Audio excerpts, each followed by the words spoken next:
This town hall meeting was sparked by some efforts that I began about a year and a half ago when I was awarded a grant by the Ford Foundation called the Difficult Dialogues Initiative. And Difficult Dialogues was set up by the Ford Foundation, and they awarded several grants throughout the country to encourage talk about difficult issues so that we can understand each other when there are diverse opinions, especially when those opinions are polarized. Because I think that it's important for us to have a voice, and I really don't believe we have a voice in Ohio. I don't even believe we have a voice from Texas in the U.S. Senate with regard to this border fence. I think that you have to live on, I feel like a newcomer, I'm a gringo in a strange land, all right? But I think you have to live here to understand the connection that we have on both sides of the river. Inviting you to come express your views about the border fence. This is the time when you have it.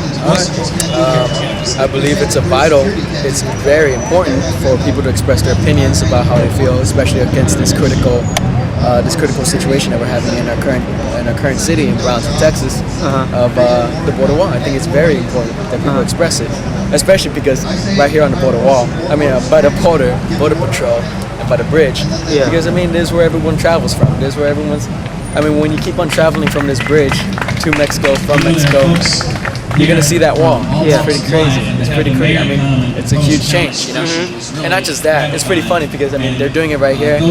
Everyone's against it. The majority's against it. I can't say everyone, but the majority's against it. It's a plain fact. Enséñeme, ¿quién lo quiere el muro? Más levanten las manos. Enséñeme. ¿Quién lo quiere el muro? ¿Quién lo quiere el muro? Yo no lo quiero. Nadie no quiere. Who doesn't want the wall? One more time. Who doesn't want the wall? Well, then why don't you show it? Why don't you show it? That's all you gotta do. Raise your hand, go walk, go hold up a sign. Do you think the federal government will listen to border communities? I think if it comes down to it, they're not gonna have a choice. And I think the people here will not allow that to happen. I don't think they have a choice. Even though Congress has voted for the act?